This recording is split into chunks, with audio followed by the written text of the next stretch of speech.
Bonjour à tous. Aujourd'hui, je vais vous parler de Boléro, un film avec Raphaël Personnaz, Doria Tillier, Vincent Pérez et Jeanne Balibar. Un film qui est centré sur le compositeur Maurice Ravel et particulièrement sur la création du boléro en 1928, une œuvre qui lui a apporté la consécration internationale.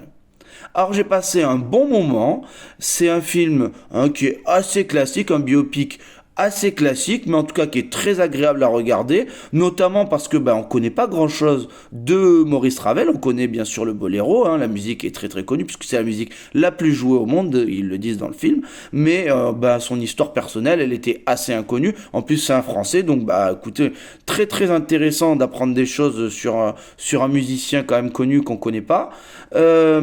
Donc la réalisation et la mise en scène, bon, il y a pas de fulgurance, mais en tout cas, ça se regarde bien quand même.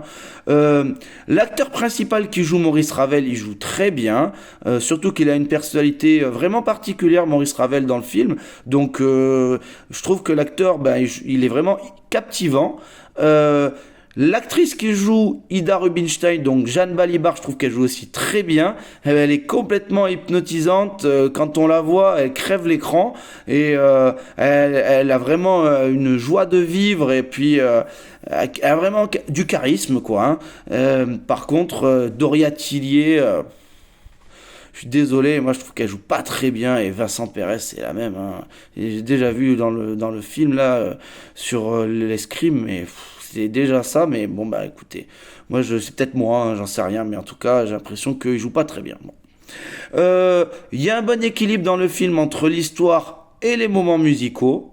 Alors, si vous aimez la musique classique, vous allez vraiment aimer parce que il y a pas mal de moments où on entend donc les morceaux créés. Bien sûr, c'est ça que j'ai trouvé très intéressant et surtout dans les derniers biopics, c'était pas bien fait. On voit vraiment ici la création de l'œuvre, le syndrome de la page blanche, comment les idées lui viennent en tête et ça c'est très très intéressant. Et c'est vraiment un film qui est quand même axé sur la musique, sur la vie du personnage aussi, mais c'est l'histoire de la création du boléro. Donc c'est peut-être un peu plus axé sur la musique que d'autres biopics, par exemple Bob Marley.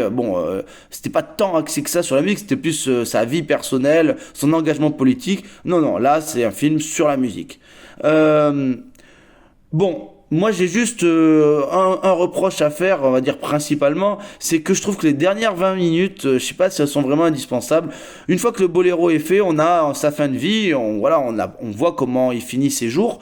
Ok, très bien. Bon, est-ce que déjà c'était nécessaire, c'est un film sur le boléro? Je sais pas. Moi, en tout cas, je trouve pas que c'est 20 minutes, mais apporter quelque chose. Si vous voulez parler de la fin du personnage, ok, mais vous pouvez le faire facilement en 5 minutes. La même chose, là, ça dure longtemps et on comprend pas pourquoi ça dure aussi longtemps.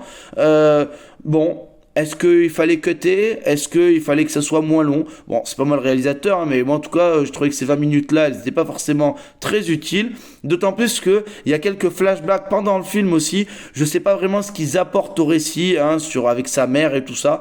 Bah oui, ok, c'est peut-être intéressant d'avoir des informations sur sa mère, mais je vois pas tellement ce que ça apporte au film et surtout sur la création du boléro. Donc, bon. Voilà, il y a quelques longueurs il y a peut-être bonnes 20-30 minutes qui sont pas très utiles. Après, c'est pas pour ça que pendant ces 20 ou 30 minutes, on s'ennuie. Je trouve que le rythme est quand même plutôt bon, mais bon, moi j'ai trouvé que c'était un peu, on s'en fout quoi. En tout cas, je passais plutôt un bon moment. C'est pas un film qui va révolutionner le cinéma, mais en tout cas, on prend du plaisir. Et moi, je conseille quand même plutôt d'y aller. Donc, si ça vous dit d'avoir des informations sur son compositeur Maurice Ravel, écoutez, allez-y, il n'y a pas de souci. C'est pour toutes ces raisons que je mettrai la note de 7 sur 10.